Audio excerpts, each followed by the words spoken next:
ሰላም ሰላም ውድና የተከበራችሁ የዚህ ቲቪ ቤተሰቦች እንዴት ናችሁ? ሰላማችሁ በዘት ተረፍረፍ ይበልልኝ። ዛሬም በመዳም ኩሽና እንግዲህ እቺ እህታችን ህይወቷ አልፏል። እየጨፈረች የምትታየው ልጅ እሷም ሞታ ተገኝታለች ማለት ነው። ሀና ትባላለች። ዱባይ መዳም ቤት ህይወቷ አልፎ ነው የተገኘ። በጣም ነው የሚያሳዝነው። ዛሬም ተደገመ በዱባይ። እሷንስ ምን ሆነች እንበል? ምን አድርገዋት ነው እንበል? እንግዲህ እሷን መረጃ ደግሞ ሲወጣ እንሰማለን። የዚች እህታችን ሳውዲ ላይ ሞተችው ውስጧ እንግዲህ ሆዲቋ ሁሉ ተከፍቶ ነው የተገኘ። ፍትህ አላገኘችም። ዛሬም ተደገመችንም እንግዲህ በወንድ ነው የሚባለው። ሌላ አዲስ ነገር የለም። እንደ ፋሽን ሆኗል። ህይወታቸውን ሲያጠፉ በወንዶች ላይ መለጠፍ ማለት ነው። እቺ የምታምር እንዲህ የምትጨፍረው ልጅ እቺ ቆንጆ የወላይታ ልጅ ናት። በጣም ያሳዝናል። የደቡብ ልጅ ናት። ህይወቱ አልፏል። በጣም አንድ ፍሬ ልጅ ወጣት ህጻን እንግዲህ በየአረብ ሀገር እያለቁብን ያሉት። ለማን እንደምንጮህ ለማን ድምጽ እንደምናሰማ አናቅም። ዛሬም እንደቀጠለ ነው። ያሳዝናል። በጣም ነው የሚያመው። የእውነት የሰው ቅስም ነው የሚሰብረው ማለት ነው። ዱባይ ነው እንግዲህ በመዳም ቤት ህይወቷ አልፎ የተገኘችው።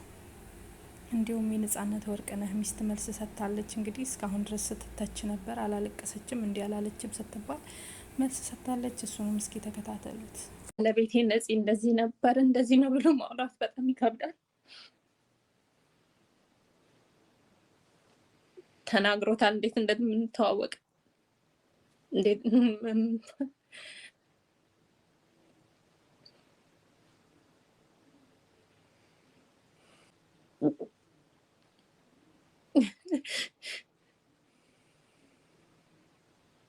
ቃላት አይገልጸውም።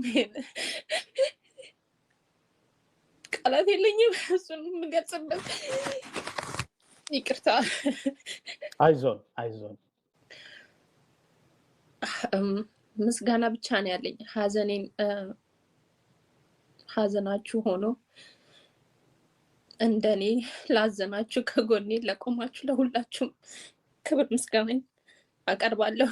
ሌላ ነገር ምንም የምለው ነገር የለም። እግዚአብሔር ውለታችሁን ይክፈላችሁ። ለሁሉም ከሌ አልልም። ሁላችሁም አጠገቤ ለነበራችሁ ሰዎች ሁሉ እግዚአብሔር ምስጋናውን ይስጥልኝ።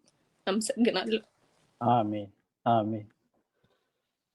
አይዞን ንጹህ ተጽናኝም ተበረታችም ማለቱ ቀላል ቢሆንም ስሜቱን ለመቻል ይከብዳል።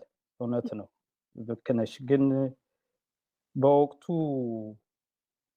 ሁላችንም የሰማንበት መንገድ እጅግ አሳዛኝ ነበር። ምልሽ አሁን ማህበራዊ ትስስር ገጹን በስቷል። ሰውም ከቤተሰብ ቀድሞ ሀዘንን የሚያውጅበት የተለያዩ መንገዶች አሉና እንደው ሀዘኑን የሰማችሁበት ሁኔታ እንዴት ነበር? የነበረው አስቸጋሪ ሁኔታ አገር ቤት ደርሰሽ ለቀብር እስክትበቂ ድረስ ረጅም ጉዞ ነው ያደረግሽው። ብዙ ፈተና ይኖረዋል። አዎ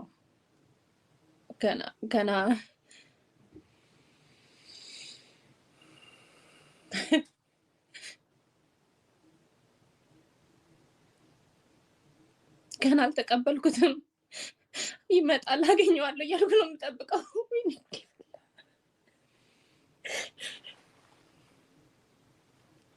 በስነ ስርዓት አልተሰናበትኩትም። ብቻዬን አላገኘሁትም። አሁን ነፂ የህዝብ ነው፣ ግን ለኔም የኔ ነበር። አጣሁት።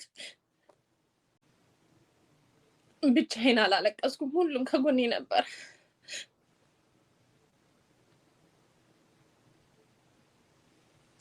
እኔ እንጃ ማለት እንዳለብኝ ራሱ አላውቅም።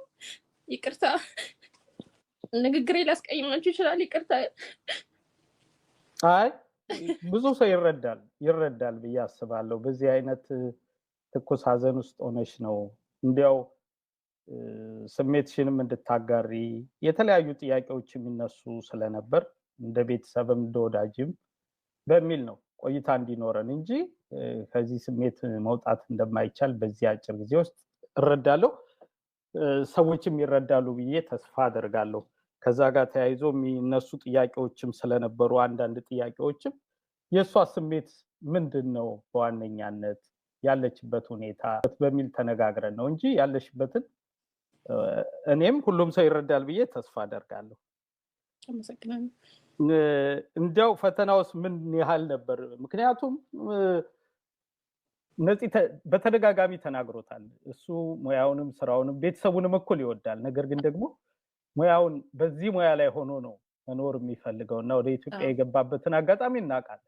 አንቺ ደግሞ እናትነት፣ ሚስትነት፣ የርቀት ትዳር ፈተናና ችግሩ በስደት ምን ያህል ነበር ፈተናው? አላማ ነበረን ሁለታችንም ልጆቹ እስኪያድጉ ድረስ ትምህርታቸውን እዚህ ሀገር ሆነው እንዲከታተሉ፣ ትምህርታቸውን በጥሩ ሁኔታ ከተከታተሉ ማንኛውም ዓለም ላይ ሆነው ይሰራሉ የሚል እምነት ነበረን ሁለታችንም። ለዛ ነው እኔ ልጆቹን ይዤ ቁጭ ብዬ እዚህ ብሆንም ግን በየደቂቃው ትንንሽ ነገሮችን እንኳን ከሱ ጋር ነበር የምማከሩ በእነሱ ጉዳይ። ራሳቸውን አመማቸው፣ ልውሰዳቸው ሐኪም ቤት አልውሰዳቸው፣ ይሄ ጥያቄ ራሱ ከሱ ጋር ነበር የምማከረው። ብቻዬን እዚህ በአካል ሆኜ ባሳደጋቸውም አንድ ላይ ነበርን። ሳንወያይ ምንም ነገር አድርገን አናውቅም። ይሄን ያጣሁት ባለቤቴን ያጣሁት የልጆቼን አባት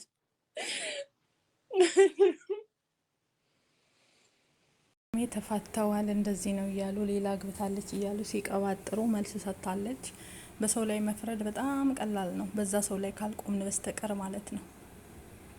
እና አንዴ ጁስ ነው በጁሱ ነው ሰራተኛዋ ትያዝ፣ እናትየው ይጠየቁ፣ ብዙ ነገር ሲወራ ነበረ።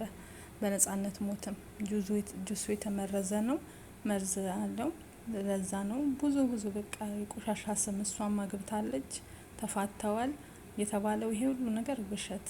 አንድ ሰው ከሞተ የሆነ ከጀርባ ያለው ሌላው ሰው ደግሞ ብዙ ቆሻሻ ስም ይሰጠዋል። በጣም ያሳዝናል። እና ለእህቶቻችንም ነፍስ ይማር፣ እንዲሁም ለነጻነት ነፍስ በአጸደ ገነት ያኑር፣ ለሁሉም ለሞቱት አጠቃላይ ነፍሳቸው በአጸደ ገነት ያኑር፣ ለቤተሰብ መጽናናትን ያድልልን። ግን ስንናገር የሆነ ነገር እያስተዋልን ብንናገር በጣም አሪፍ ነው። ምክንያቱም በሰው ጫማ ውስጥ ሳንቆም መርዝ ነገር ባንረጭ ባይኔ። ስለ እህቶቻችን ፍትህ እንበል። እንግዲህ ዛሬም ዱባይ ላይ ሞታ ለተገኘችው እህታችን በመዳም ኩሽና ለእሷን ፍትህ እንበል። እንዲሁም ለዚችኛይቱ ሳውዲ ላይም ሆዷ እስኪከፈት ድረስ የደረሰበት ምክንያት አሰሪዎቹ እንዲጠየቁልን ኤምባሲ ድምጽ መሆን አለበት ብዬ አስባለሁ። ሁላችሁም ፍትህ በሉ። እንጃ ማለት እንዳለብኝ ራሱ አላውቅም።